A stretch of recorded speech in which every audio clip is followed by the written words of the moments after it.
Le Festival international du film de Beijing de cette année ne bénéficie pas de tapis rouge pour les cérémonies d'ouverture et de clôture.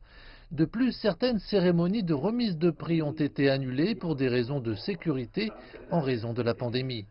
Le festival se déroule à la fois sur place et en ligne.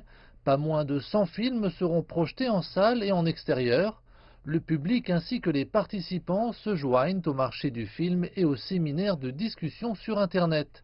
Par ailleurs, les cinémas hors ligne sont également bien accueillis par les cinéphiles de tout le pays. En Chine, les salles de cinéma se rétablissent après plusieurs mois de fermeture. Des mesures strictes de contrôle de la pandémie sont mises en place. Les nuages de désinfectants n'ont pas pour autant freiné l'enthousiasme du public. Au cours du mois suivant la réouverture des salles, les recettes du box-office se sont élevées à 144 millions de dollars. Le premier blockbuster The 800 avait rapporté vendredi près de 20 millions de dollars. Le résultat est plutôt encourageant et c'est une bonne nouvelle pour l'ensemble du secteur. Cela confirme également notre conviction que le public est déjà impatient d'aller au cinéma. Tout ce dont l'industrie a besoin, c'est d'un film pour commencer. Nous pensons que la situation s'améliorera en octobre, les 3 mois depuis juillet faisant office de période d'échauffement.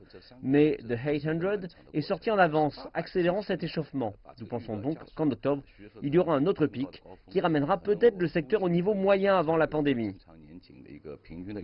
Certaines règles de contrôle de la pandémie sont assouplies. Les salles de cinéma n'ont plus à inclure d'intervalle si un film dure plus de 2 heures. Et les cinémas sont désormais autorisés à fonctionner à 50% de leur capacité d'accueil, contre 30% initialement.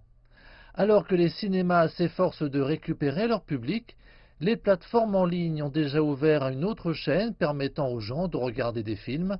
Au cours du premier semestre de cette année, près de 400 films ont été diffusés sur les principales plateformes en ligne telles que Ichi et Tencent Videos, mais cette facilité ne répond pas entièrement aux attentes des fans du grand écran.